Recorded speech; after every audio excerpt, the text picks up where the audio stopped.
Good evening, campers, dreamers, and babysitters, and welcome to our raw reaction review for Frankenstein. Dr. Victor Frankenstein, a brilliant but egotistical scientist, brings a creature to life in a monstrous experiment that ultimately leads to the undoing of both the creator and his tragic creation. Luke, we should have talked about this before. We talked for a very long time before hitting the record button about this film, but have we covered any Guillermo del Toro properties on the channel? I don't think officially. We've mentioned them in passing, but never an actual review. I don't think of anything standalone Guillermo del Toro. So this is the first one, I believe. That's crazy because it's like Guillermo del Toro is it's an intersection for us very early on in our friendship. I remember because we worked with another fella named Aaron who also loved Guillermo, and like I just remember we were all like really obsessed with the Criterions because it's like all of you probably watching this, we love this man's work. I mean, I remember getting up super early just after seeing I think it was it was No Way Home. So I went, had a whole experience with that night, got up that morning just to go see Nightmare Alley because it was opening the same weekend. And he's a director that like you show up for. If you're a film fan, if you're a horror fan, even if you're a fan of big monsters or like robots or any character, like comic book stuff, you're going to want to see Guillermo del Toro stuff. He's just the jack of all trades. In my opinion, probably one of the greatest filmmakers in our generation. I'd go out on a limb and say, I don't even know what's going on a limb and saying he is objectively, he is one of the greatest filmmakers of all time. I remember my first introduction to Guillermo's work, Pan's Labyrinth, randomly watching that in my 7th grade social studies class. Very weird, but engaging watch. I was so excited. Didn't know what I was in for at that time, but what a unique story that is. And I've been hooked ever since. I mean, of course, we have Hellboy, and we're sitting here, 25 years later of my introduction here, and he never ceases to amaze me. And Frankenstein is absolutely no different.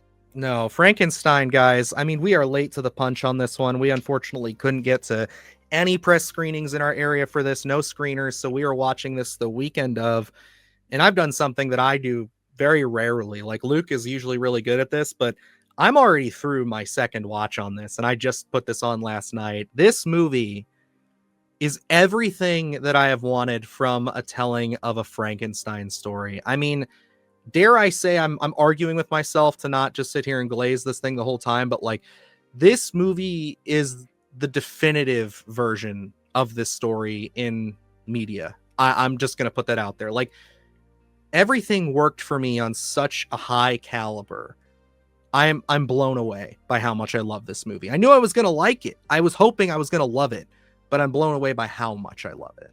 This is such a top tier storytelling. This is at its finest here. We talked about Nosferatu last year and how that's going to be probably the definitive version of that story for the next few decades, a kind of modern classic that we're going to point to and say Nosferatu, the story of Dracula. That's going to be what a lot of people are going to go back and watch. I think Frankenstein is that as well. This one's going to be talked about for the next decades when we talk about a Frankenstein story, because this one I was fully engaged with, highly anticipated, and still somehow I'm in awe of this film. It is, I told Dylan before we had started recording, is I was halfway through this film and I wanted to watch it again. That's how much I really enjoyed my viewing. There's something just so fulfilling about the journey story, the characters that are in this, just that kind of humanity that is brought throughout the duration of this film that's going to keep you so engaged. I know we're speaking so highly of it. I don't know necessarily if there's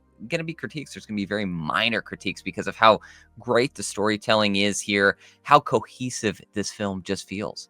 Yeah, and I think like really just from the structural standpoint, I think is really big when it comes to these kind of, epic old tales. Because yes, the story of Frankenstein, Mary Shelley's Frankenstein, it's ancient. Like this is a story that's been told. I think I saw on IMDb last night someone's review said it like a okay to mediocre like a bunch of times, and it's like, yeah, that's pretty much where it's been. I think we were talking before here that I think the last official like stab at adapting Frankenstein, like purely, was the one from the 90s with Robert De Niro. And even then that has its own style, its own kind of, quirks to it, as to where this one just, you can tell right off the bat that Guillermo del Toro is very much a fan of the source material. He loves it, everything from the imagery to how he tells the story, because I went into this expecting a very science heavy, very like technical, this is how we're getting into the minutia of how we're building Frankenstein and everything, and that's what we're going to focus on. But it's all about emotion. It's all about love and loss and the beauty and the curse of life. And I think that is something that just struck me so off guard. Like I was expecting a much deeper, more not deeper, but like more academic movie, and we're getting something that is so infatuated with talking about life and dreams and just what it means to be human. And I love it. The emotional level of the film is just turned up all the way to 100, because there's not a point in here where you don't feel invested in each character's journey. This is split up into chapters, so we're actually getting to see the, I guess, different journey, different perspective from each different character, and how they end up coming together with this very emotional journey. And each different character in here, it works so well. Oscar Isaac as Victor Frankenstein, what a hell of a performance. His character in general is just a wild emotional ride for an audience, because there are things you dislike about this character, but then Oscar Isaac puts on such a tremendous performance that you feel like you're in his corner at times, and you forget that you're supposed to dislike him until you are faced with the dynamic between Victor Frankenstein and Frankenstein's monster. And then Jacob Elordi bringing humanity to a monster like Frankenstein's monster, it works so well. If the emotion in this wasn't dialed up to 100, I don't know. I mean, visually, it would be a feast for a cinephile to go in here and just really enjoy what's being offered from Guillermo's work. But from an emotional standpoint, from a story structure standpoint, this thing has you invested from the very beginning into the end. And like I said, I was eager to turn this one on again right afterward. Yeah, and that's where I am literally watching it again. And it's like I'm only pausing it to do this review, because it's like it's just such a, and I think we talked about this before too. It's just like this is a movie that in a lot of ways, if you compare its direct comparison of Nosferatu as we have been, that is a movie that you want to sit down, you want to invest your time in, and you want to watch it all the way through and just really prepare yourself for it. As to where like Frankenstein, it's this thing that I think truly masters of movies, masters of cinema can obtain. Like it's got that Spielberg quality to it of just like, it's telling a complex story with a lot of characters, a lot of detail, but it just moves. It just flows. You never feel bored. You never feel detached. You never feel disinterested. You never feel like, oh, well, they had to put this in here to keep things moving. It does not feel like a movie that is made in a system, a studio. And I hate that I have to say that when this is a Netflix property, because Netflix is so guilty of making such paint by numbers, factory produced kind of films. But like, it just goes to show you just what a powerhouse, a creative team when it comes to actors like Mia Goth, Oscar Isaac, Jacob Elordi, Christoph Waltz is in this. And it's like when you have people like that, and then you have a director and a writer like Guillermo adapting material like Mary Shelley's Frankenstein, you can make greatness in movies still. And I the only thing I have beef with this at any point really is some of the CGI is not incredible, but I forgive it because what they do with it. And then it's also, I would just say, yeah, it comes back that I hate that this is a Netflix property. I hate that I don't know if I'm going to be able to own a physical copy of this. I hate that I might not get a chance to see this on the big screen. Like Netflix, if you're going to do an Oscar campaign, which you should, fucking please re-release this wide. Put this in every theater ever in like the entire country. Like everybody needs to see this on a big screen. Absolutely. This is a experience that everyone has to go to the theater to see. I'm excited to I'm honestly going to look at showtimes where we have one art house theater here that was showing this, and we haven't got a chance to go out there and check it out, but I definitely want to see this in the theater. This is something that if you have a chance to go to the theater, check it out, it's going to be an all-time experience from top to bottom. this film just feels so cohesive, so complete in its storytelling, in its performances. Like Dylan said, some of the CGI, it doesn't really work 100%, but the film is so strong that it's just kind of like, you forgive it easily because of even the visuals and the way that that scene plays out has an integrity to it and a way that probably wouldn't have been able to be achieved without CGI. And it's an emotional scene, the fallout Mhm. from what we do see.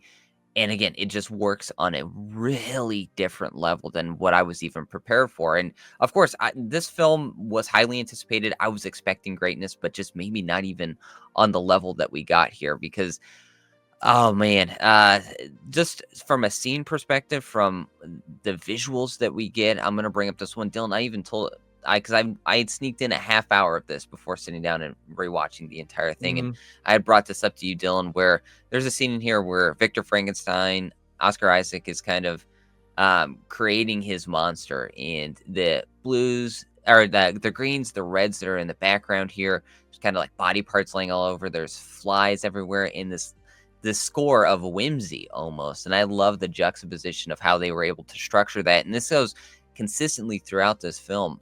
The the composition of the shots and how the visuals of just the colors that pop in the background and sometimes horrific things going on.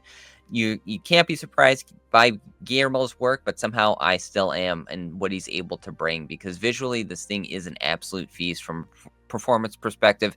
There's just so many great things going on that each different great actor that Dylan had named really gets to, spread their wings and really get to show what they are able to really bring to each different character to tell the story. And as we get into that third act, man, the stakes just feel so heavy in this film. And it's a classic story, it's an iconic story, and you feel so fulfilled by the end of it. Absolutely. Yeah, I think it goes without saying, but we have to anyway. And this to me is a must see. I think everybody, there's no excuse if you have a Netflix subscription still, sit down and watch this weekend.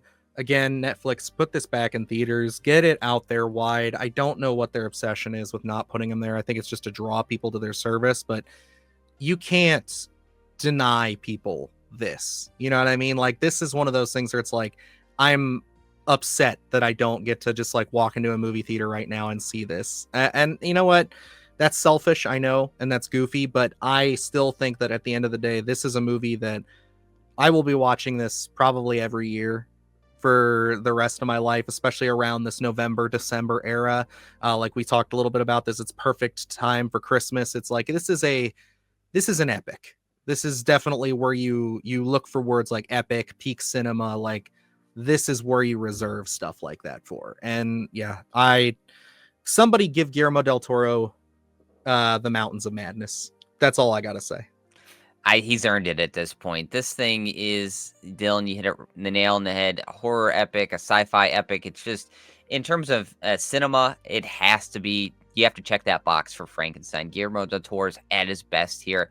Doesn't miss in any aspect of this film. You just feel fully engaged throughout the duration, which is over 2 hours. It's a tough task to feel like you're going to stay fully engaged, or I think there's an uphill battle sometimes when you are seeing this at home to not check your phone, to not feel so casual about its film, about its watch. And I think this one just keeps you so engaged throughout the duration. You forget that you're even at home, other than sometimes you're watching it on your TV or your computer screen is the only reminder. But this thing feels so fulfilling. I keep using that word because I don't know. It There's does. something, there's an intangible about this film. I don't even know how to put my finger on it, and I'm eager to watch this again.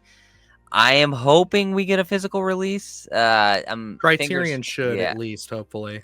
fingers crossed. This one's a must see for me as well. So many great performances, so many beautiful visuals, and so many haunting ones, but so much humanity in this story. It's gonna linger in your mind of the emotion that they do bring here with this story. Definitely check this one out. It is a must see. Absolutely. And again, another late in the game punch from the horror gods with me again. Like this is one of those ones where it's like I've pretty much thought I knew what my favorite film of the year was, and now I have another contender. So, oof, it's gonna be tough, guys. But hey, we still got another month. We got another crop still to come, and I'm excited for that as well. But Frankenstein is certainly one you need to make time for as soon as possible, especially if you're a fan of the source material. You probably already have, or at least have plans to. I think that this is certainly one of the best things Guillermo del Toro's ever done, and like that's saying something considering, again, Pan's Labyrinth, Shape of Water. I mean, the dude just, he doesn't miss. Like it's one of those things for me where it's like this could go down, and I think time needs to reflect on this, and I'll just say this now, could go down as his magnum opus. Like I just don't see anything that's not him in this movie. But let us know down below what you guys think, if you're going to see it, if you're going to watch it, or if we are just glazing too hard. But yeah, that's going to wrap us up here, guys. So until next time, I'm Dylan Newell. I'm Luke Janesco. And remember, stay scared. The hard shit, gonna do it live. Cause Splattercast kick it every day they live. Splattercast, gonna slash your ass. Splattercast, gonna slash your ass. Splattercast, gonna slash your ass. Splattercast, gonna slash your ass. Splattercast, gonna slash your ass. Splattercast, gonna slash your ass. Splattercast, gonna slash your ass.